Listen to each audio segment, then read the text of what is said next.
आपका डिवाइस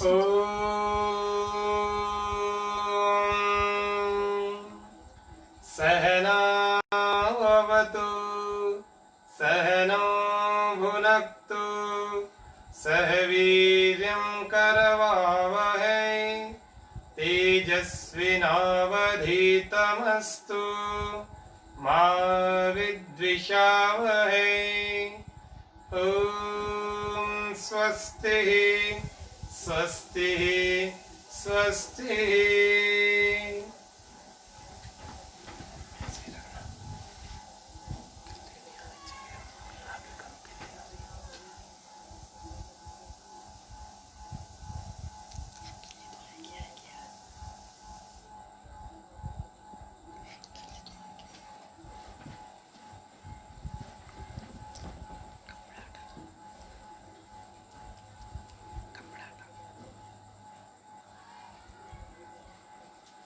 सभी को सादर ओम। हमारे जितने भी योग शिक्षक अभी उपस्थित हैं वे सारे ही आज के इस सायकाल के योग सत्र में सभी का अभिनंदन करता हूं। आज इस योग सत्र में विषय जो रखा उस विषय का नाम है ज्ञान योग और कर्म योग। ज्ञान योग और कर्म योग ये दोनों शब्द हमारे समस्त योग शिक्षकों के ज्ञान में होने चाहिए। आपके सुने हुए सबके बहुत होते हैं, कई लोग तो बहुत जानते भी हैं निश्चित रूप से, और कई लोग बिल्कुल नहीं जानते। अभी वर्तमान में जो नया बैच हो रहा है उन लोगों की भी दृष्टि से उन सबको कर्म योग और ज्ञान योग दोनों के दोनों शब्द और इनका थोड़ा सा दर्शन पता होना चाहिए। समय तो हमारे पास 1 ही घंटा है, इसको समझने के लिए तो पूरा जीवन चाहिए होता है, इसको अभ्यास करने के लिए पूरा जीवन भी कम पड़ जाता है, लेकिन फिर भी 1 घंटे में भी हम काफी कुछ समझेंगे। प्रयत्न करेंगे आप सभी हमारे साथ पूरी एकाग्रता से इस कक्षा को सुनिए, जिससे कि आपको भी ज्ञान योग और कर्म योग के बारे में कुछ अवबोध हो सके। ज्ञान योग का मतलब क्या? ये ज्ञान, इसका मतलब क्या होता है? ज्ञान का मतलब होता है नॉलेज। ज्ञान 2 प्रकार का होता है, एक होता है लौकिक ज्ञान और एक होता है पारलौकिक ज्ञान। एक होता है वैदिक ज्ञान, एक होता है सांसारिक ज्ञान। यही है, पारलौकिक का मतलब वैदिक, लौकिक का मतलब सांसारिक। ऐसे ही बहुत सारी और भी चीजें होती हैं, शब्दों के केवल खेल हैं अलग अलग। बाकी ये चीज ऐसी नहीं है जो आपको जिसको कहते हैं कभी सुनी भी ना हो। ऐसा कोई मेथड नहीं है, ये ऐसी कोई विधि नहीं है। माइक के यहां से उंगली हटा दें जो आप जानते ना हो। केवल ये विधि एक नाम से परिभाषित कर दी गई, एक नाम अलग दे दिया बस। इसका मतलब है प्योर नॉलेज, शब्द लिख देते हैं।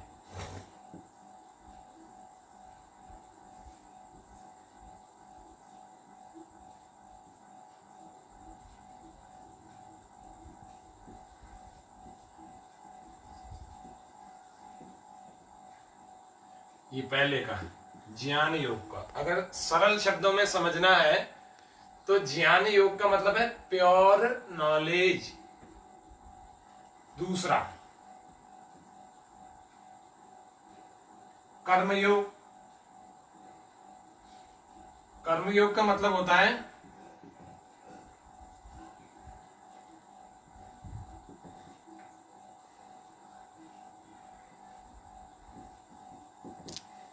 एसेंशियल ड्यूटीज, आवश्यक कर्म या फिर कर्तव्य कर्म। इसको हिंदी में क्या कहेंगे?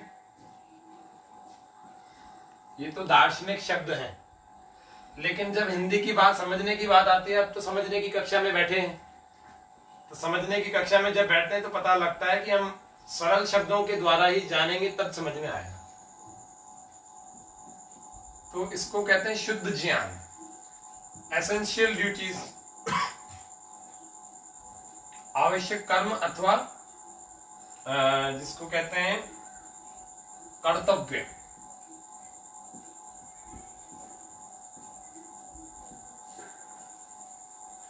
ठीक है, तो ज्ञान योग और कर्म योग, इसको इतने अच्छे ढंग से जब हम समझते हैं, इतने सरल शब्दों में, अंग्रेजी भाषा के शब्दों में भी हमने देख लिया। जैसे ये अंग्रेजी भाषा के शब्दों में हमने समझ लिया। अभी ज्ञान योग गीता में भी आया, ज्ञान योग वेद में भी आया, ज्ञान योग भागवत पुराण में भी आया, ज्ञान योग और भी जिसको उपनिषद कहते हैं उनमें भी कहीं ना कहीं दूसरे शब्दों से इसका प्रयोग हुआ। वो कहते हैं ज्ञान योग से व्यक्ति तर सकता है। आप सबने बहुत बार सुना होगा कि जब संसार में गीता का उपदेश भगवान कृष्ण ने कहा तो आज से 5300 साल पहले, लगभग 5300 साल लगभग हो गए, 5300 वर्ष पूर्व ये हस्तिनापुर के जो समरांगण था उसमें युद्ध करते करते, युद्ध करने से पूर्व ही अर्जुन अपने कर्तव्य से विमुख हो गया था। विद्वान बहुत था, बलवान भी बहुत था, वीर योद्धा था, लेकिन उस समय भी वह अपने इस ज्ञान से विमुख हो गया, मोह में आ गया, और इस मोह के चक्कर में उसने प्योर नॉलेज उसका छुप गया, थोड़ी देर के लिए भूल गया, और एसेंशियल ड्यूटीज को भी भूल गया, जिसको कर्म कहते हैं, जो उसको करने चाहिए एक योद्धा को, एक विद्वान को, एक धार्मिक को करने चाहिए, उन सब से विमुख हो गया और अपने गांडीव को फर्श पर फेंक दिया, रथ पर फेंक दिया, रथ के जो फर्श था उस पर छोड़ दिया। बोले मैं इनको क्यों मारूंगा, ऐसा कोई दिन नहीं आना चाहिए। हाँ, अगर इनकी इच्छा हो तो मुझे मार देवें, और उससे अगर सब कुछ सही हो सकता है तो ठीक है, बाकी मैं राज्य की और भूमि के लिए इनको मारूंगा नहीं। और मुझे अब कुछ समझ में भी नहीं आ रहा। तो उनके मित्र के रूप में योगेश्वर भगवान श्री कृष्णचंद्र जी उनके साथ में सारथी के रूप में थे। उन्होंने सोचा कि इतना बड़ा योद्धा और मेरा मित्र, मेरा भाई समान मित्र अगर इस प्रकार से विमुख हो जाएगा इस धर्म के युद्ध में, तो इन अधर्मियों को हंता कौन बनेगा। तो उन्होंने उनको उपदेश दिया। वेद, थोड़ा वैदिक वांग्मय का इतिहास आपने कल देखा होगा, पूज्य स्वामी जी ने बताया होगा, फिर भी वैदिक वांग्मय, वेद, फिर ब्राह्मण ग्रंथ, फिर उस दिन नहीं बताया हो तो थोड़ा सा वापस बताया हो तो थोड़ा सा मैं आपको वापस से जिसको कहते हैं रिवाइज दिखा देता हूँ। पहला वेद होता है, फिर ब्राह्मण ग्रंथ होते हैं, फिर उपवेद होते हैं, फिर उपनिषद होते हैं, फिर उसके बाद दर्शन होते हैं, इनको उपांग भी कहते हैं। षड दर्शन आपको स्वामी जी बता भी रहे थे कल भी, षड दर्शन, उपांग। फिर वेदांग होते हैं, वेदांग में शिक्षा, कल्प, व्याकरण, निरुक्त, छंद और ज्योतिष, ये उसके अलावा उसके बाद वेदांगों के बाद भी और भी छोटे छोटे काफी सारे इसमें श्रौत सूत्र, गृह्य सूत्र और आशुलायन, उसके अलावा शुल्ब सूत्र, ऐसे बहुत सारी चीजें और भी होती हैं। उनके अलावा इस वेदांगों के बाद छोटे मोटे और भी कई सारे ग्रंथ होते फिर धीरे धीरे स्मृति ग्रंथ आते हैं। ये वैदिक वांग्मय का वृक्ष बना रहा हूं एक तरह से। ये वेद 4 होते हैं, ब्राह्मण ग्रंथ 4 होते हैं, उपवेद इन चारों के 4 होते हैं, उपनिषद मुख्य रूप से 11 होते हैं, 10 भी होते हैं। वैदिक उपनिषद कोई लोग 10 मानते हैं, कोई 11 मानते हैं, अलग अलग ऋषियों की मान्यता है। वैसे 108 होते हैं, वैसे 223 होते हैं, वैसे बहुत सारे होते हैं, लेकिन प्रामाणिक रूप से उपनिषदों की संख्या 11 बताई गई। दर्शन 6 होते हैं, वेदांग 6 होते हैं। ठीक है, इस प्रकार से स्मृति ग्रंथ स्मृति ग्रंथों में एक मनुस्मृति के रूप में और भी कुछ स्मृतियां होती हैं, लेकिन प्रामाणिक रूप से भी मनुस्मृति आदि मिलते हैं। और इतिहास के जो ग्रंथों की बात होती है तो इतिहास के ग्रंथों में रामायण और महाभारत, ये महाभारत का एक पार्ट है। समझ लो कि ये महाभारत इतनी बड़ी मोटी पुस्तक, मोटा ग्रंथ है इतिहास का, ये इतिहास का एक बड़ा मोटा ग्रंथ है, ऐसे समझें। महर्षि वेदव्यास द्वारा लिखित है, ये महर्षि वाल्मीकि द्वारा लिखित है, ये प्रामाणिक ग्रंथ है इतिहास के, महर्षि वाल्मीकि द्वारा, ठीक है। और ये महर्षि कृष्ण द्वैपायन वेद व्यास, ये वेद व्यास जी का है। अब इसमें से एक चैप्टर, ये इतने सारे चैप्टर हैं समझो, इसमें पर्व है, कोई युद्ध पर्व है, कोई शांति पर्व है, कोई अनुशासन पर्व है, ऐसे बहुत सारे पर्व हैं, जिनमें से एक चैप्टर, एक पर्व निकाल करके उसको नाम दे दिया गीता या मद भगवत गीता, ठीक है। ये जीवन जीने की सीख देता है, ये ऐतिहासिक ग्रंथ है। इस प्रकार से थोड़ा वैदिक वाङ्मय का आपको इतिहास थोड़ा सा समझा दिया कि ये अपन जो पढ़ रहे हैं ये है कहाँ पर। केवल गीता में ही नहीं है, वेद में भी ज्ञान योग यानी प्योर नॉलेज क्या होनी चाहिए व्यक्ति को, वो बता रहा। तो थोड़ा सा आपको ये बताया।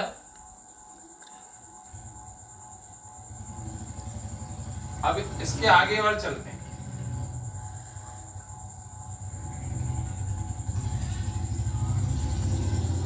फिर कहा कि ज्ञान के बाद ये योग क्या है। ज्ञान को तो हमने देख लिया, फिर ये योग क्या भला है, योग का क्या अर्थ है। काफी सारे तो अभी मन में बोल रहे होंगे कि जोड़ना, तो जोड़ना तो एक अर्थ होता है। अभी देखते हैं आप लोगों तक अभी वीडियो पहुंच रहे हैं कि नहीं। परसों भी कुछ इस प्रकार से हुआ था, तो देख रहे हैं। अभी ब्लर दिख रही है, तो आपको ऐसे करना है, जहां पर भी धुंधली हो जाए इस पे दबाओ और थोड़ा पास में जाए। हाँ, नहीं, कुछ नहीं करना,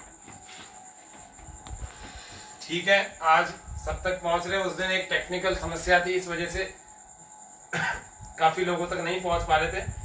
अभी लाइव आप लोग दिख रहे हैं, तो इसीलिए अच्छी बात है। तो आज टेक्निकल समस्या हमने उसी दिन रात को ही दूर कर दी थी, हमें पता नहीं था। तो योग का मतलब होता है उपाय, योग का मतलब होता है जोड़ना, योग का मतलब होता है जुड़ना,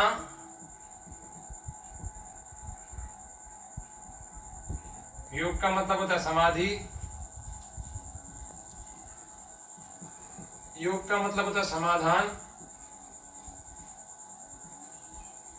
ऐसे और कुछ अर्थ होते हैं। योग में हठ योग आदि जो आपने देखे हैं वो आसन और शरीर की शुद्धि के कर्म होते हैं, उसको हठ योग कहते हैं।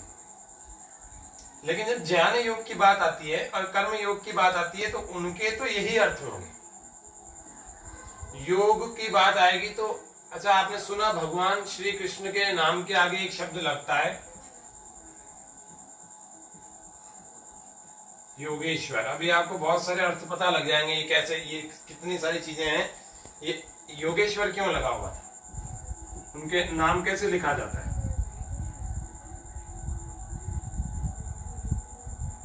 योगेश्वर श्री कृष्ण, तो ये योगेश्वर श्री कृष्ण है ना, जो ये क्या है योगेश्वर श्री कृष्ण। थोड़ा और आगे ही ले लो, भले मैं नहीं दिखूं कोई बात नहीं।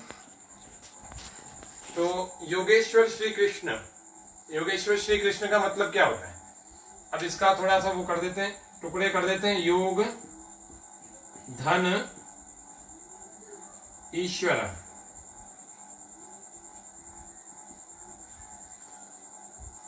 तो योग का ईश्वर है ना, योगियों का ईश्वर नहीं है, योग का ईश्वर है, यानी उपायों का स्वामी है।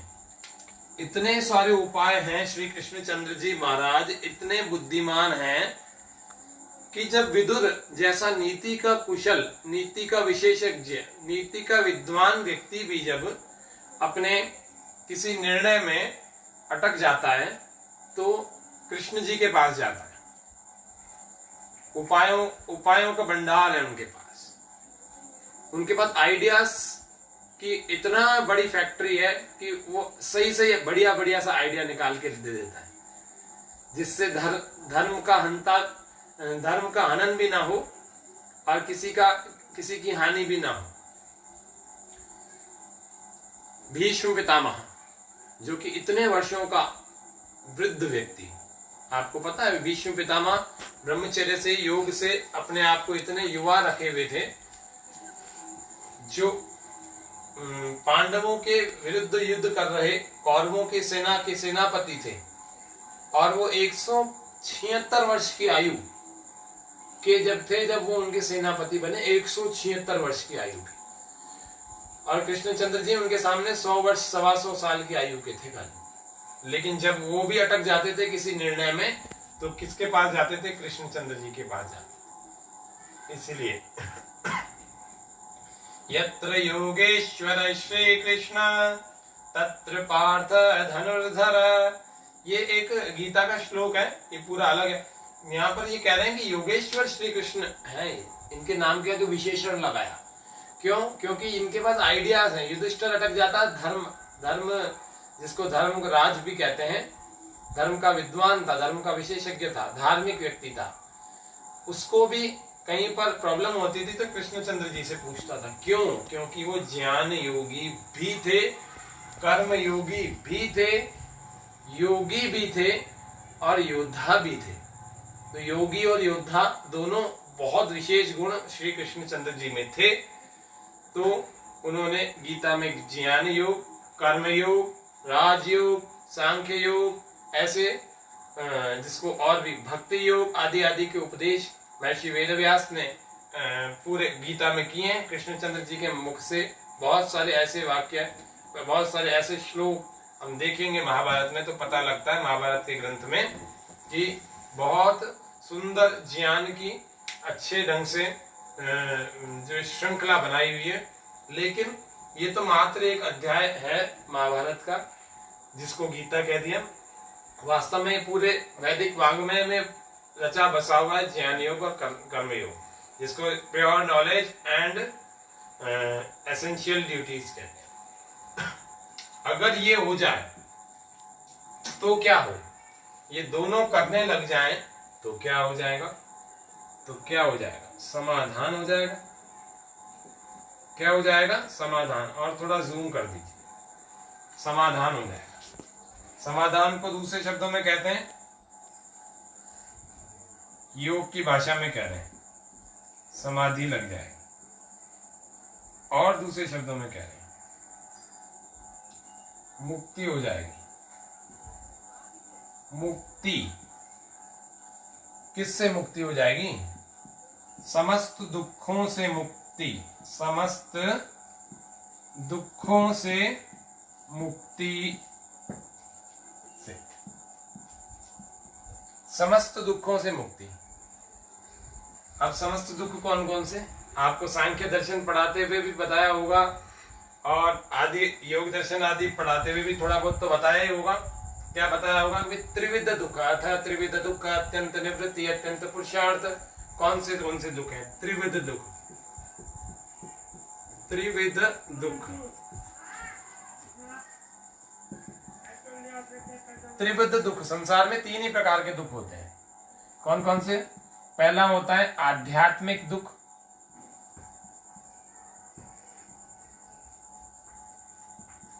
दूसरा आदि भौतिक दुख,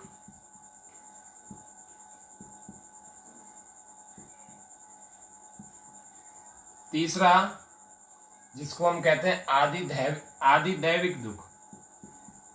आदि दैविक दुख। इस प्रकार से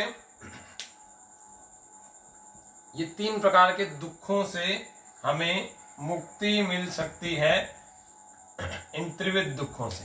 ये दुख कौन से हैं? तो ये यहां पर बता दिया।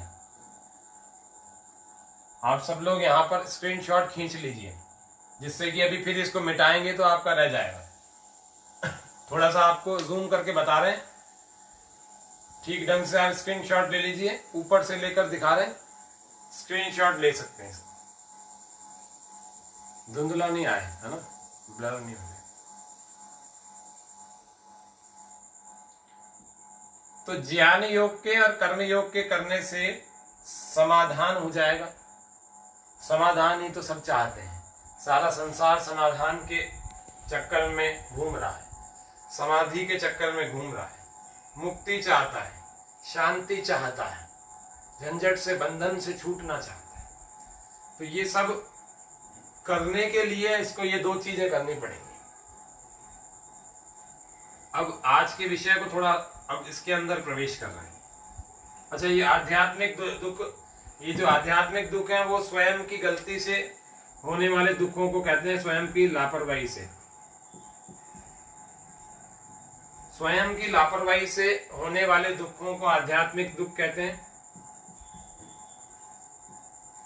आदि भौतिक अन्य प्राणियों के द्वारा हमें जो दुख पहुंचाए जाते हैं उनको आदि भौतिक दुख कहते हैं।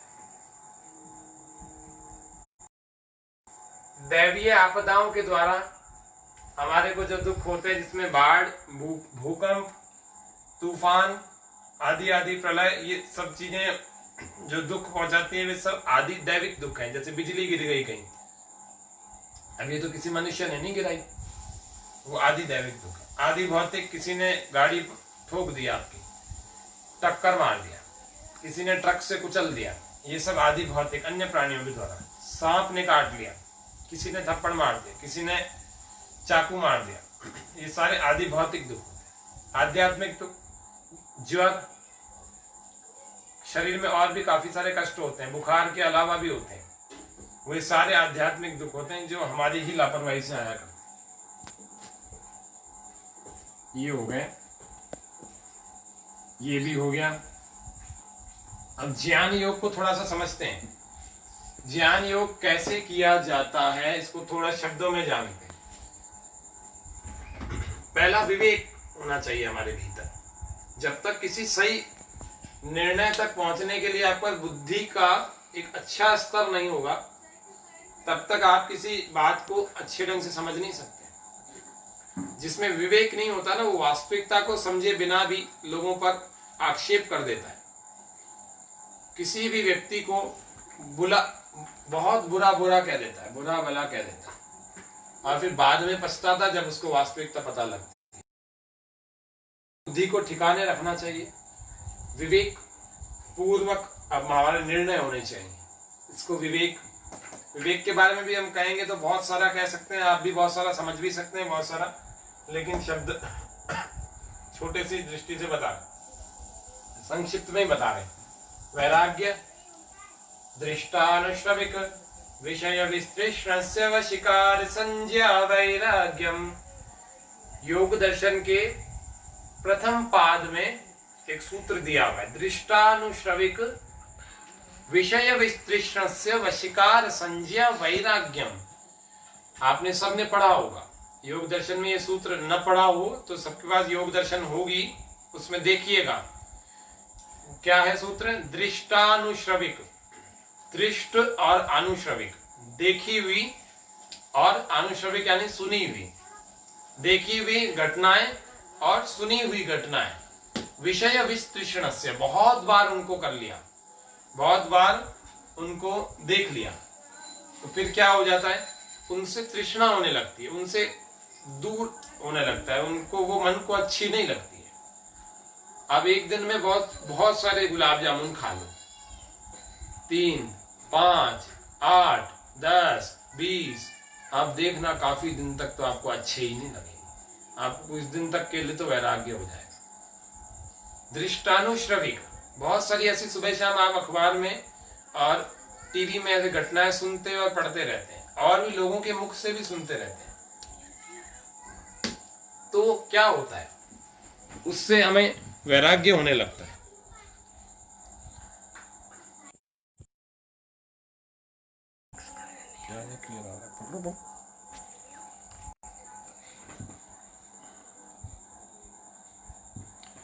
तो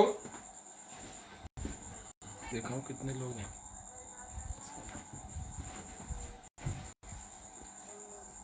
हम बात कर रहे थे देखी हुई और सुनी हुई घटनाओं से जब तृष्णा अर्थात इनसे दूरी हो जाती है, ये अच्छी नहीं लगने लगती है, उस बात को कहते हैं वैराग्य।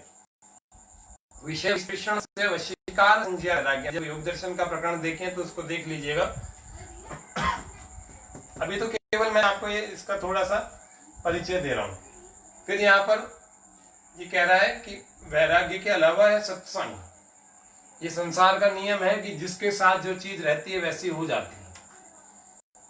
हम बुरे के साथ रहेंगे तो बुरे हो जाते हैं, हम अच्छे के साथ रहते हैं तो अच्छे हो जाते हैं। ऋषियों के साथ रहेंगे ऋषि हो जाएंगे, ऋषियों के ज्ञान को अपने जीवन में लेकर चलेंगे, उसी के अनुसार आचरण।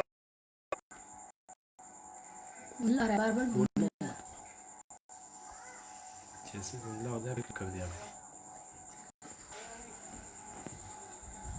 तो इस प्रकार से हमने देखा सत्संग को। तो सत्संग का मतलब होता है सत्य यानी अच्छा, संग यानी साथ, अच्छा साथ। तो ज्ञान योग कैसे होगा? बोले विवेक पूर्वक कार्य किया जाए, वैराग्य जीवन में धारण किया जाए, मतलब मोह और आसक्तियां छोड़ करके। वैराग्य का मतलब ये नहीं है कि अभी जाकर के अपना घर छोड़ दें। वैराग्य का मतलब ये है कि मोह और आसक्ति जो व्यर्थ की है, जो दुख देती है, उसको छोड़ दें। आप देखें ये सत्संग है। सत्संग, इस सत्संग में यहां पर हम देख रहे हैं, इस सत्संग में इसका मतलब होता है अच्छा संग। अच्छा संग का मतलब होता है कि जब भी हम सत्पुरुषों का, विद्वानों का, अच्छे आचार्यों का संग करते हैं तो हमारा, जिसको हम कहते हैं बुद्धि, सबसे पहले प्रभावित होती है। हमारा चरित्र सबसे पहले प्रभावित होता है, हमारा मस्तिष्क सबसे पहले प्रभावित होता है। इसीलिए सत्संग जरूरी होता है हमारे ज्ञान योग के लिए, हमारे जीवन के कल्याण के लिए सत्संग बहुत जरूरी होता है। ठीक है, ये चल रहा है अभी तो मुमुक्षत्व। इसीलिए सत्संग यानी अच्छा संग तो बहुत जरूरी है। आपने कहावत तो सुनी होगी सभी ने कि जैसी संगत होती है वैसा ही वैसा व्यक्ति हो जाता है। तो पहली कहानी भी आपने सुनी होगी। एक तोते ने एक तोते के दो बच्चे थे और वो दोनों बच्चे पैदा होते ही उड़ गए। थोड़े समय के बाद उड़ गए। उड़ करके एक तो एक दिशा में चला गया, एक दूसरे दिशा में चला गया। एक दिशा में चला गया, वहां ऋषि के आश्रम में जाकर के बैठ गया और वहां पर ऋषियों की वाणी सुनता रहा, वेद के मंत्र सुनता था, यज्ञ सुनता था, उपनिषदों के वाक्य सुनता था और संस्कृत की अष्टाध्यायी आदि सुनता था, नमस्ते सुनता था और भी बहुत सारी चीजें सुन करके उसकी वाणी बहुत मधुर ऐसी हो गई कि बस वो जब भी मुख से शब्द निकलता था तो वही ऐसे ही शब्द निकलते। दूसरा चला गया, ये संगति का असर है सत्संग का। दूसरा चला गया एक डाकू के पास। ये चोरों की टोलियां, डाकुओं की टोलियां वहां पर रहती थी और वो उन्हीं की बातें सुनता था और उन्हीं की बातें सुन करके वैसा ही हो गया। इससे क्या पता लगा, मनुष्य तो क्या दूसरे जीव भी संगतियों के असर में बहुत बिगड़ और सुधर भी जाते हैं। तो इसीलिए सत्संग का बहुत विशेष महत्व होता है। इसीलिए अपने मित्र जो हों वो विद्वान लोग हों, द्वेष करने वाले मित्र नहीं होने चाहिए। महर्षि दयानंद एक बात लिखते हैं, मुझे वो ध्यान आता है वाक्य। वो कहते हैं जो व्यक्ति योग में उन्नति करना चाहे, जो मनुष्य योग में उन्नति करना चाहे, वो समस्त प्राणियों से वैर भाव सबसे प्रथम त्यागे। सबसे पहला काम क्या करे? बोले समस्त प्राणियों के प्रति वैर को त्याग दे, वैर को, नफरत को त्याग दे। और यदि नहीं त्यागेगा, उसके भीतर नफरत का एक बीज भी है, तो वो योग में कभी उन्नति नहीं कर सकता। ज्ञान योग, कर्म योग कुछ नहीं, समाधि, ज्ञान के चरण, ईश्वर, जीव, प्रकृति, इससे कोई लेना देना ही नहीं है। वो कभी नहीं मिल सकता उसको ऐसी चीजें। इसीलिए यदि योग में उन्नति करना चाहे तो सबसे पहले वैर भाव को त्याग देवे। ठीक है। तो और एक मुमुक्षत्व, मोक्ष पाने की इच्छा। ये जो समाधान अभी देखा, समाधान का मतलब क्या होता है? मोक्ष पाने की, मोक्ष ही तो है समाधान, समाधि को ही तो कहते हैं। तो मुक्ति पाने की इच्छा होती है तो उसको कहते हैं हम मुमुक्षत्व। मुक्ति पाने के लिए आप बहुत कुछ कर सकते हैं, करना चाहिए, तो उसी भाव को कहते हैं मुमुक्षत्व। फिर ज्ञान के चरण है। अभी कैसे मिलेगा? अब आप हमारे साथ अभी लाइव हैं, कितने लोग हैं लाइव? 16 लोग। अभी 16 भाई बहन हमारे लाइव हैं। तो 16 लाइव लोग इन 4 चरणों का अभी से पालन करें। कैसे? श्रवण। अभी आप श्रवण कर रहे हैं। श्रवण यानी सुनना। मैं बोल रहा हूं और आप सुन रहे हैं, इसको कहते हैं श्रवण करना। ये ज्ञान के चरण हैं। ज्ञान ऐसे ही नहीं आता एक बार में। ज्ञान पहले श्रवण किया जाता है, फिर मनन है। श्रवण यानी सुनना,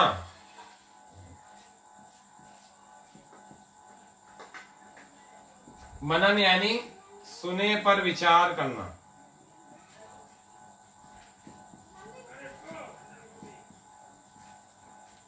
निधिध्यासन, विचार किए हुए पर निश्चिंत या निस्संदेह होना या दृढ़ होना।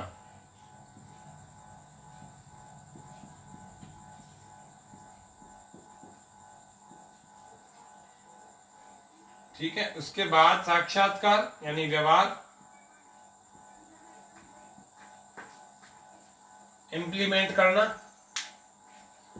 सुनना, अब इस सुने हुए पर बाद में विचार करना कि क्या कहा था, उस कहे हुए की बात में क्या क्या मतलब निकला, उसको कहते हैं मनन। सुने पर विचार करो। अभी मैंने बोल दिया यत्र योगेश्वर श्री कृष्ण तत्र पार्थ धनुर्धर, ऐसे बोल दिया। अब आप बाद में सुनेंगे। मैंने योगेश्वर में तो योग अलग कर दिया, ईश्वर अलग कर दिया, दोनों का अर्थ भी समझा दिया, तो आप बाद में देखेंगे, सोचेंगे भी, है ना। तो इसीलिए ये मनन भी करेंगे आप, इसका मतलब ये है। निधिध्यासन, या मैंने किसी दिन आपको मान लो अभी कह दिया कि सुबह उठना 3 बजे बहुत हितकर है, 4 बजे ठीक है, 5 बजे उत्तम है, 6 बजे हानिकर है, 7 बजे अत्यंत हानिकर है, और 8 बजे तो दानवों का समय होता है उठने का, और 3 बजे होता है ऋषियों का। अभी क्या कर दिया आपने? सुन लिया, सुन तो लिया। इस सुबह उठने की बात कर रहा हूं, AM की बात कर रहा हूं, AM 3 AM। लोग उठते हैं ना अभी 8 बजे भी उठते हैं, 9 बजे भी उठते हैं, और संडे को भी देर तक सोते हैं। ऐसे भी बहुत सारे लोग हैं। और हो सकता है आप योग शिक्षकों के परिवार में से भी कोई हो, तो आप नए योग शिक्षक बन जाओगे ना, तो सबको सबसे पहले तो उठाना शुरू कर देना। योग करे नहीं करे बाद की बात है, घर वाले, लेकिन उनको उठना सिखा दो। अब खाली बैठे आपको देखेंगे तो योग तो करेंगे ही। टीवी चला दो, स्वामी जी को सुनाओ, चलाओ, अपने आप मत करो, कोई बात नहीं, लेकिन वो देखते देखते अपने आप ही करने लग जाएंगे। तो 3 बजे उठते हैं, 4 बजे उठते हैं, 5 बजे, 6 बजे, 7 बजे, 8 बजे। इनसे पहले वाले सारे उत्तम है, ये थोड़ा कम उत्तम। फिर ये 5 बजे तक के तो चलो सही है समय, 5 बजे तक तो चलो उठ गए तो अच्छी बात है। 6 बजे भी चलो कोई नहीं सो पा रहा, ढंग से जल्दी नहीं सो पा रहा, तो 6 बजे तक भी ठीक है। लेकिन ये वाले समय थोड़े खराब है। इसीलिए इन समयों में उठने वाला व्यक्ति ज्ञान योग की सिद्धि जल्दी कर सकता है, अर्थात उसकी बुद्धि ज्यादा तीव्र, ज्यादा तीक्ष्ण, और उसकी मेधा अच्छी रह सकती है, उसकी याददाश्त अच्छी रहती है, जो इन समयों में उठ गया। 3, 4 अथवा 5। विवेक, वैराग्य, सत्संग और मुमुक्षुत्व, ज्ञान के चरण, श्रवण सुनना, मनन सुने पर विचार करना, निधिध्यासन यानी कि अब विचार जो किया इसमें भी मान लो मैंने कह दिया कि 3 बजे उठना चाहिए, अब आप इस पर कल विचार करेंगे तो इसका मतलब है आपने मनन किया। कुछ लोग अभी कर रहे होंगे, अभी मत करना। अगर आपने अभी इस वाले क्रम को तोड़ दिया, ये मनन करना अभी शुरू कर दिया, तो ये श्रवण डिस्टर्ब हो जाएगा, अगला शब्द निकल जाएगा जो मैं अगला बोलूंगा। तो इसीलिए आपको अभी मनन करना ही नहीं है। ये मनन आप इस कक्षा के बाद करना, अभी ध्यान पूर्वक श्रवण कर लो। ये चरण है, ये 4। एक भी चूक गया तो आपका ये साक्षात्कार नहीं हो पाएगा। 1 2 3 4, एक के बाद दूसरा किया जाता है। मनन सुने पर विचार करना चाहिए, निधिध्यासन दृढ़ता आ जाए कि हाँ इन्होंने बताया था सुबह उठने के ये लाभ है, ये लाभ है, ये लाभ है, अब मैंने सूची बना दी। हाँ, यहाँ लाभ है, यहाँ हानियां है, ये 1 लाभ, ये 2 लाभ, ये 3 लाभ, ये 4 लाभ, ये 5 लाभ, ये सुबह उठने के लाभ ही लाभ 5 बता दिए। और हानियां 1 2 3 4 5 6 7 8 9 10, इतने सारे बिंदु हैं। सुबह उठने की हानि कितनी है? बोले हानि तो इसमें आई नहीं रही, एक भी नहीं आ रही। तो बोले जिस चीज की हानियां नहीं है, या फिर एक हानि आ गई, 2 हानियां आ गई। 2 हानियां है सुबह जल्दी उठने से। क्या है कि रात को देर तक बातें नहीं कर सकते। दूसरी हानि, रात को देर तक मोबाइल नहीं चला सकते। तो बोले हानियां है कि ये वाले लाभ ज्यादा अच्छे हैं, तो ये और ये देखेंगे। बोले ज्यादा कितने? 5 है, मेजोरिटी इसकी है। तो बोले फिर तो अपने को लाभ है, इसका मतलब इस प्रातः जागरण को अपने को अपनाना चाहिए। और अपनाने का मतलब है व्यवहार, व्यवहार का मतलब है साक्षात्कार। ये चौथे चरण में पहुंच गए।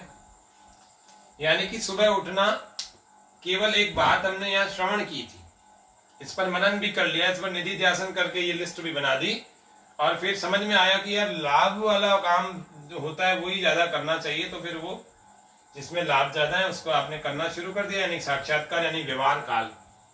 व्यवहार काल भी कहते हैं, ठीक है। तो इस प्रकार से साधन काल का योग, व्यवहार काल का योग, ऐसे स्वामी जी तो बहुत सारा बताते हैं। तो अलग अलग शब्दों में भी आप समझ सकते हैं, लेकिन ये 4 शब्द तो याद पक्का रख लेना। योग शिक्षक को तो ये सब चीजें पता होनी चाहिए। श्रवण, मनन, निधिध्यासन और साक्षात्कार ज्ञान प्राप्त करने के चरण होते हैं, ठीक है। उसके बाद चलते हैं फिर से। ये ज्ञान योग थोड़ा सा हमने देखा है, समझा है। पूरा तो खैर बहुत बड़ी चीजें हैं, लेकिन फिर भी कर्म योग को हम देख रहे हैं। अब हम कर्म योग को देखेंगे। थोड़ा उधर हो जाए जिससे कि रोशनी इधर, क्योंकि होगी ना। ये दिख रहा है सूत्र,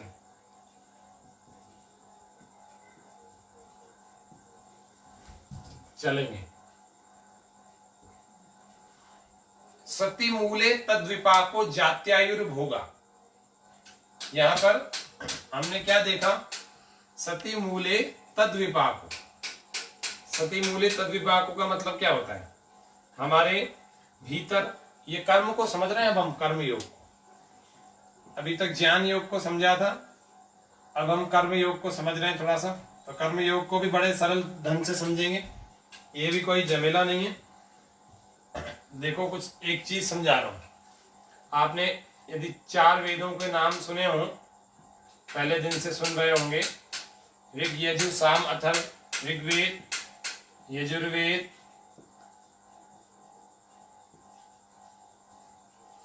सामवेद, अथर्ववेद। इनका विषय होता है हर एक का। एक का होता है ज्ञान, दूसरे का होता है कर्म, तीसरे का होता है उपासना, और चौथे का होता है विज्ञान। ये ज्ञान, कर्म, उपासना और विज्ञान इनके विषय होते हैं। इन सब में मंत्र भी अलग अलग होते हैं। 10,552 इसमें होते हैं, 1975 इसमें होते हैं, 1875 इसमें होते हैं, 5,977 के लगभग इसमें होते हैं। सारे मिला के 20,379 या 80 के लगभग आसपास होते हैं। 2-4 मंत्र आगे पीछे, मैंने मेरी जानकारी में इतने हैं अभी। 7, 5, 12, 5, 17 और 2, 19। तो 20,379 ये इतने मंत्र होते हैं, लगभग 380 हो गए 20,000। ये चारों वेदों के मंत्र हैं, इनका जोड़ है ये। तो मैं आपको इतना समझा रहा था, ये ज्ञान योग, कर्म योग, और एक और अभी कल भी आएगा, क्या आएगा वो, भक्ति योग। तो इनको देख के घबराना इस वजह से नहीं, क्योंकि ये केवल नाम का भेद है। ओरिजिनली तो ज्ञान आपको, एक योग शिक्षक को यही होना चाहिए, इन्हीं नहीं होता। उपासना ईश्वर की जाती, भक्ति भी ईश्वर की जाती। उपासना किसी संसार की वस्तु की करेंगे या किसी व्यक्ति की करेंगे तो फिर उसी को प्राप्त होंगे। ऐसे ही भक्ति भी किसी ईश्वर की नहीं करके किसी और की करेंगे तो उसी को ही प्राप्त होंगे। यहां पर बात कर रहे हैं कर्म योग की। एक कवि ने बड़ा सुंदर लिखा, फल की इच्छा त्याग के अर्जुन, कर्म किए जा तू कर्म किए जा, तेरे लिए जो धर्म है निश्चित, निष्ठा से वो कर्म किए जा। यहाँ पर ज्ञान, इस ज्ञान योग को ज्ञान कह रहे हैं, कर्म योग को कर्म कह रहे हैं, यानी कि यजुर्वेद का विषय है पूरा, कर्म कांड का विषय पूरा बता रहे कर्म के। सामवेद उपासना का वेद है, कैसे व्यक्ति उपासना की करे परमात्मा की। और विज्ञान, संसार के व्यवहारों को चलाने के लिए विज्ञान भी, साइंस भी बहुत जरूरी है, इसीलिए ये विज्ञान अथर्ववेद में बता रखा है। तो इसी प्रकार से ये वेद में भी, वेद का, ऋग्वेद का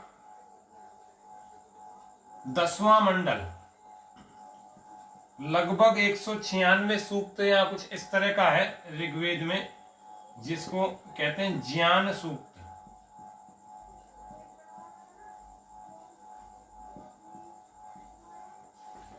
ज्ञान सूक्त का मतलब क्या होता है? ज्ञान तो अपन ने देख लिया, सूक्त का मतलब होता है मंत्रों का समूह।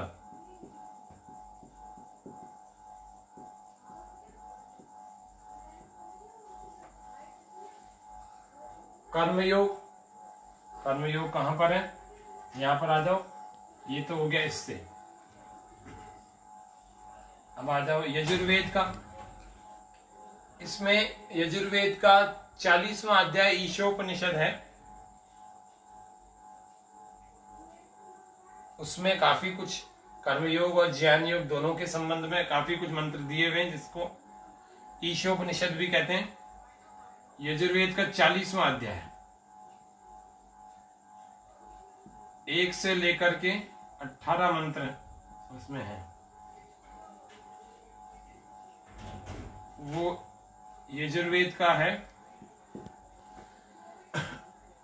इस प्रकार से ज्ञान और कर्म, कुर्वन्नेवेह कर्माणि जिजीविषेच्छतं समः, एवं त्वयि नान्यथेतोऽस्ति न कर्म लिप्यते नरे। ये यजुर्वेद के 40वां अध्याय का पहला मंत्र। ईशावास्यमिदं सर्वं यत्किंच जगत्यां जगत्, तेन त्यक्तेन भुञ्जीथा मा गृधः कस्य स्विद्धनम्। दूसरा मंत्र क्या है? कुर्वन्नेवेह कर्माणि जिजीविषेच्छतं समः, एवं त्वयि नान्यथेतोऽस्ति न कर्म लिप्यते नरे। लाइव चल रहा है। तीसरा मंत्र ये कुर्वन्नेवेह कर्माणि।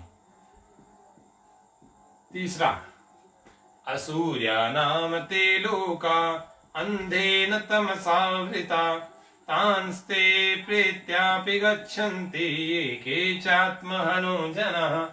चौथा, इसमें ईश्वर का स्वरूप भी बताया हुआ है। असुर, जो असुर योनियों के जैसे दुष्ट विचार वाले लोग होते हैं ना, उन लोगों के लिए ये तीसरे में बता दिया। पहले में ईश्वर का स्वरूप बता दिया, चौथे 5वें में भी ईश्वर का स्वरूप बता दिया। फिर अनेजदेकं मनसो जवीयो नयनदेवाप्नुवन् पूर्वमर्षत्, तद्धावतो अन्यन्नत्येति तिष्ठन् तस्मिन्नपुमात्तरिष्वा दधाति। अनेजदेकं मनसो जवीयो। 5वां, तदैजति तन्नैजति, तन्नैजति। वो परमात्मा गति देता है, क्रियाशीलता देता है, लेकिन स्वयं क्रियाशील नहीं है। फिर दूसरी बात कर रहे हैं, गति देने वाला तो है, वो तद दूर है तद्वंत के, वो बहुत दूर भी है और बहुत पास भी है, सबसे दूर भी वो है और सबसे निकट भी वो है। तो इस मंत्र में ये बताया। ऐसे ही अलग अलग मंत्र हैं। यस्तु सर्वाणि भूतान्यात्मन्येवानुपश्यति, तत्र को, इस तरह से बहुत सारे मंत्रों के रूप में 6, 7, 8, फिर विद्या और अविद्या के, ये 8वां मंत्र क्या बता रहा है? ईश्वर के स्वरूप को बता रहा है। सपरि अगाध शुक्रम कायम, सपरि अगाध शुक्रम कायम, अवृणम अस्नाविरम, शुद्धम अपाप विद्धम, कविर्मनीषी परिभू स्वयंभूर्याथा तथ्य तु अर्थान व्यददात् शाश्वतीभ्य समाभ्य। ईश्वर के स्वरूप के बारे में ज्ञान देता है। अभी एक ज्ञान योग में एक और चीज थोड़ी सी और भी ध्यान में रख ले आप सभी लोग। ज्ञान किस चीज का? ये समाधान की हम बात कर रहे थे, किस चीज का ध्यान हो जाए तो समाधान होगा किस चीज का? मुख्य रूप से अगर हमारे को किसी चीज का ज्ञान देना है, बनाना है और पास में ले आए, तो वो है पहला तत्व ईश्वर, दूसरा तत्व जीव, तीसरा तत्व प्रकृति। समय क्या हो रहा है? कोई बात नहीं, चलो एक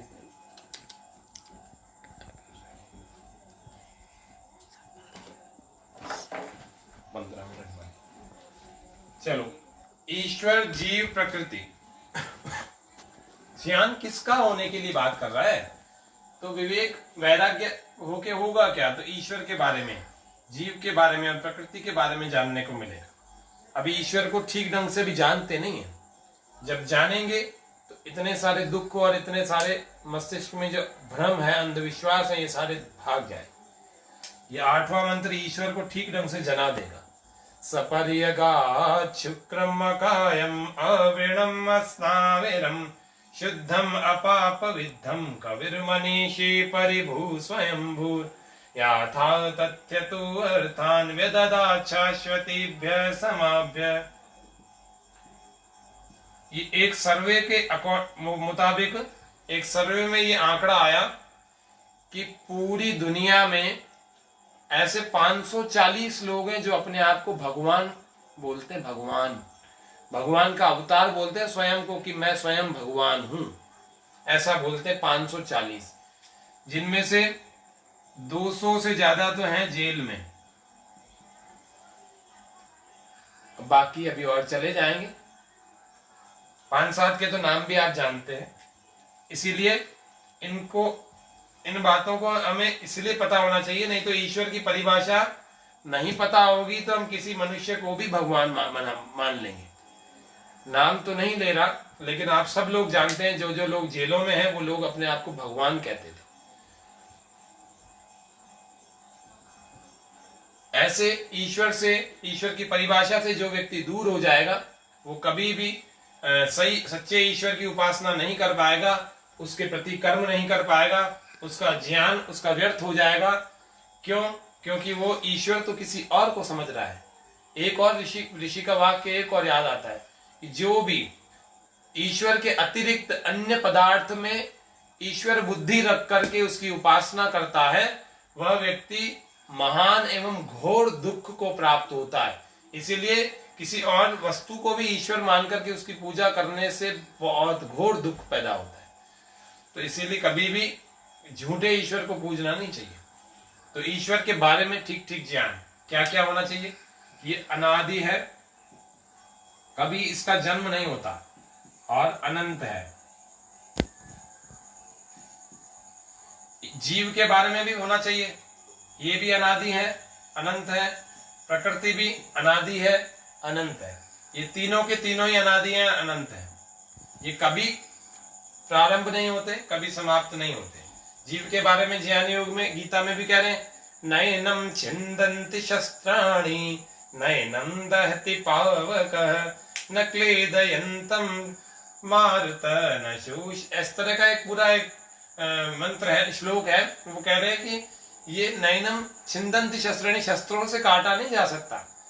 नैनम दहती पावक, वो कह रहे हैं कि ये इसको अग्नि जला नहीं सकती। तो जीव के बारे में भी आपको ठीक ढंग का ज्ञान होना चाहिए। न शोषयति क्लेदयंती, इसको न तो हवा सुखा सकती है, न इसको आकाश, न इसको जल पिघला सकता, किसी भी प्रकार से समाप्त होने वाली नहीं, इसलिए अनादि भी है, अनंत भी, इसकी मृत्यु भी कभी नहीं होगी। मृत्यु होती शरीर की, मृत्यु कभी आत्मा की नहीं होती। आत्मा जितनी थी उतनी ही है और उतनी ही रहेंगी, कभी इनका जन्म नहीं होता, कभी ये मुक्त होकर के ईश्वर में नहीं मिल जाती। ईश्वर के सानिध्य में आनंद को भोगती जरूर है, लेकिन ईश्वर में मिल नहीं जाती कभी भी। और देखें एक और ज्ञान इनके बारे में, प्रकृति मतलब ये सब कुछ, ये बोर्ड भी, ये माइक भी, ये टीवी भी, आपका जो मोबाइल है वो भी, आपका शरीर है, आपके कपड़े हैं, सब प्रकृति से, स्थूल मैटर से बने हुए, ये भी खत्म नहीं होती। प्रलय में ये सब इसके मूल तत्वों में विलीन हो जाएगी, जिसको सत्व, रज और तम कहते हैं। और फिर साम्यावस्था में, फिर प्रकृति में, और फिर वापस जब संसार बनेगा तो फिर ऐसे अलग अलग रूपों में आपको दिखने लगेगी। यही प्रकृति है, समाप्त कभी नहीं होती है। इनके बारे में एक और चीज आपको समझा देते हैं। एक शब्द आता है सच्चिदानंद। अब है तो बहुत कुछ ज्ञान योग में, लेकिन आपको तो 2 4 5 ही बातें बता पाएंगे 1 घंटे में, तो बहुत कुछ तो बता नहीं सकते। ये तो जीवन भर की एक साधना है, जितना जानेंगे उतना आपकी प्यास बढ़ती चली जाएगी। सत किस में होता है? चित्त किस में होता है? चित्त। और आनंद किस में होता है?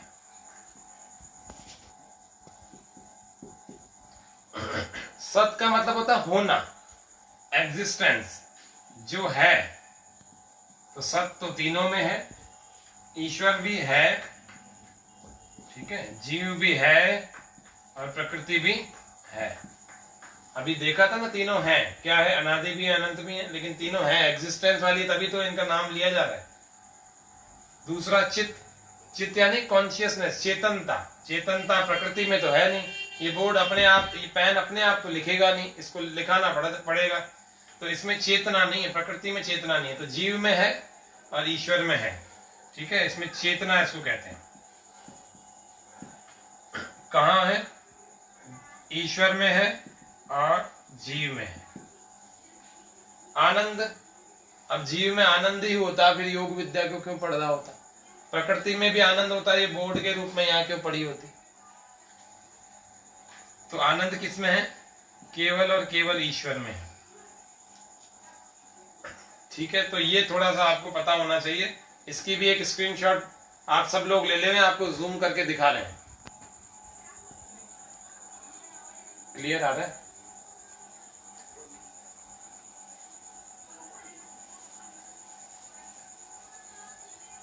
अब बहुत थोड़ा समय बचा हुआ है, आपको अब थोड़ा सा आगे बता रहे हैं।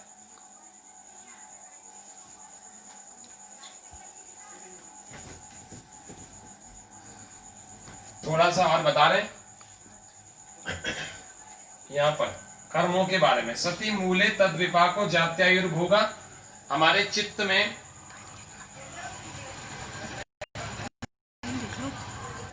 समय देख रहे हैं, समय अभी 9:23, 7:23 हो रहा है। अभी 7 मिनट और है, 7 मिनट में बहुत सारी चीजें हो जाएंगी हमारी। सती मूले तद विपाको जात्यायुर्भोगा। हमारे जैसे जैसे कर्म होते हैं, हमारे जन्म जन्मांतरों के बहुत सारे कर्मों का संचय कर्माशय के रूप में हमारे भीतर रहता है, हमारी आत्मा में, हमारे चित्त में, हमारे सूक्ष्म शरीर में। ये सब हमारे अच्छे और बुरे कर्म इस जन्म के भी, जन्म जन्मांतरों और भी लाखों करोड़ों और भी जन्म हमारे हुए होंगे, उन सब के भी पाप के और पुण्य के रूप में इसमें सुरक्षित रहते हैं। इसको कर्माशय कहते हैं। कर्माशय में बहुत सारे खराब कर्म और बुरे कर्म और बहुत सारे अच्छे कर्म रहते हैं, और इनके फल को कहते हैं विपाक, और वो धीरे धीरे हम अपना फल देना शुरू करते हैं। तो इसीलिए यहाँ पर विपाक को कह दिया, विपाक। सती मूले यानी मूल में, जड़ में, है ना। तद यानी उसका, जाति आयु और भोग के की तरह अस्तित्व होता है सती। कैसा? जाति कौन सी? आपने अपने कर्मों के अनुसार किस जाति में जन्म लिया। दूसरा आयु, और तीसरा भोग। जाति कौन सी? मानव जाति हो गई एक, कीटों की जाति हो गई, वृक्षों की जाति हो गई, वृक्षों में जन्म ले लिया, और भी गधे, घोड़े, सुअर, ये बहुत सारी और भी जातियां। सर्पों की जाति हो गई, वो कीटों में आ जाता है सर्प। आयु मनुष्य के लिए तो लगभग 100 वर्ष के आसपास, कुत्ते के लिए तो 12 से 14 वर्ष, कबूतर के लिए 6 से 8 वर्ष, कछुए के लिए 200 से 300 वर्ष। ऐसे ही अलग अलग जीवों की जातियां, आयुएं लगभग आसपास की होती हैं। ऐसी आयु वाला जन्म मिलेगा। एक कर्म की वजह से पूरा जन्म मिल जाए ऐसा नहीं है, और बहुत कर्मों की वजह से एक तरह का जन्म मिले ऐसा भी नहीं है। ये कर्मों की गति बड़ी विचित्र होती है, इसको समझने के लिए बहुत समय चाहिए होता है। ये भोग, अच्छे कर्म किए हैं तो अच्छे अच्छे भोग मिलेंगे। मनुष्यों को भोग करने के लिए क्या मिलता है? मालपुए। बड़ा मुंह में पानी आ रहा होगा कई योग साधकों के, तो संयम रखें। आपको हरिद्वार भेजेंगे, वहां मिष्ठान भी खिलाएंगे पूज्य स्वामी जी महाराज। मतलब मनुष्यों के लिए रोटी सब्जी आदि आदि। ऐसे ही कीटों के लिए, कीट वाला ही संसार है खाने के लिए। कीट, बड़ा कीट छोटे कीट को खाता है, छोटा कीट और छोटे अन्न कण को ढूंढता है, नहीं मिलता है तो और छोटे को खा लेता है। वृक्ष क्या खाते हैं आप जानते हैं, सर्प क्या खाते हैं आप जानते हैं, नेवले क्या खाते हैं, शेर क्या खाते हैं, कुत्ते क्या खाते हैं, और सुअर क्या खाते हैं। वैसे वैसे ही भोग मिलेंगे। हम मनुष्य में भी आए तो मनुष्य की भी जब बात कर रहे हैं तो मनुष्य को भी बहुत सारे भोग मिल सकते हैं। अच्छा मकान, भोग को और समझ लेते हैं। बहुत अच्छे कर्म कर लिए, ये पाप कर्म होते हैं और पुण्य कर्म होते हैं, ऐसे समझ ले। मनुष्य जन्म कब मिलता है? जब 50% पाप कर्म और 50% पुण्य कर्म दोनों बराबर बराबर होंगे, तब तो मनुष्य जन्म मिल जाए। अब ये पुण्य कर्म जो है ना, ये पुण्य कर्म, यहां पर कर्मों के रूप में देख लो। कर्मा शुक्ला कृष्ण। शुक्ल का मतलब होता है सफेद, सफेद यानी कि अच्छे कर्म। शब्द का अर्थ तो सफेद है लेकिन अच्छे कर्म है। कृष्ण का मतलब काला यानी बुरे कर्म, यानी कि पुण्य कर्म, और कृष्ण यानी पाप कर्म। ठीक है, ये दो प्रकार के कर्म है। योगी न स्त्री विध मितरेषाम। और भी इसमें और भी बातें बताई। ये योग दर्शन का दूसरे पाद का 13वां श्लोक है, 13वां सूत्र है। और ये योग दर्शन के चौथे पाद का, जो कि कैवल्य पाद है, उसका 7वां सूत्र है। ये दूसरा पाद जिसको अपन साधन पाद कहते हैं, साधन पाद का 13वां सूत्र है। ये कैवल्य पाद का 7वां सूत्र है। इनको थोड़ा और विस्तार से कभी देखिएगा, अभी जो समय सीमित है थोड़ा थोड़ा संकेत में बता रहे हैं। तो भोग कैसे कैसे मिलेंगे? मान लो आपके ये वाला प्रतिशत आपका ज्यादा है, 70% आपके पुण्य कर्म है और 30% पाप कर्म है। जन्म तो मनुष्य का मिलेगा ही, क्योंकि 50 पर ही मिल गया था वो तो।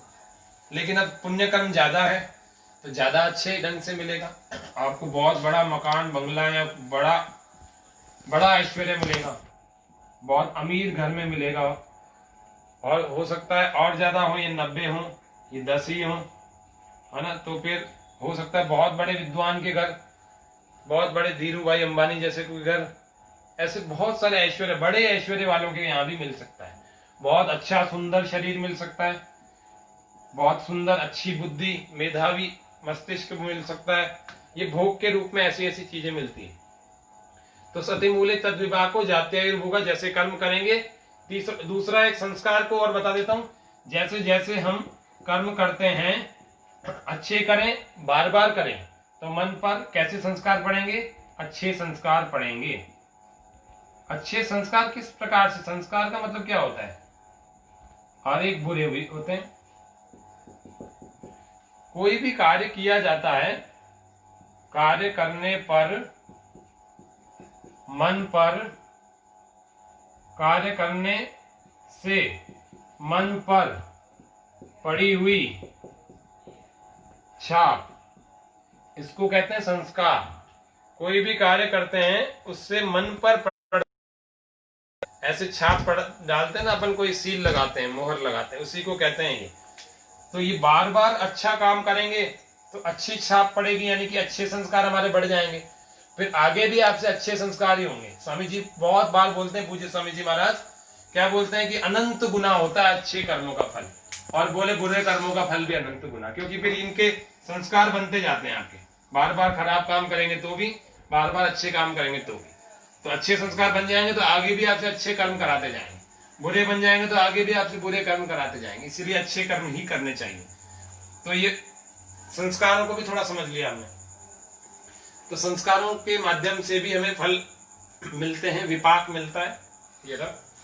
अब सिद्धांत, कर्म फल का सिद्धांत तो बहुत सारा है, फिर भी बता देता हूं। कर्म फल का सिद्धांत है कि जो करेगा उसी को मिलेगा, जितना करेगा उतना मिलेगा, अनंत गुना नहीं मिलेगा। ये सिद्धांत के रूप में है। यहाँ तो स्वामी जी, पूज्य स्वामी जी महाराज यहाँ प्रेरणा करने के लिए कहते हैं कि इस बाने अच्छा कर्म करेगा तो उसका संस्कार बनेगा, तो फिर अच्छे की प्रेरणा मिलेगी, तो अनंत गुना करता जाएगा तो कर्म मिलता भी जाएगा। सिद्धांत के रूप में है, जितना कर्म किया जितना फल। अगर हम हमारा उदाहरण के लिए अंतिम वाक्य के रूप में आज की कक्षा का बात कर रहा हूं कि हमारे साथ कभी कोई अन्याय हो गया,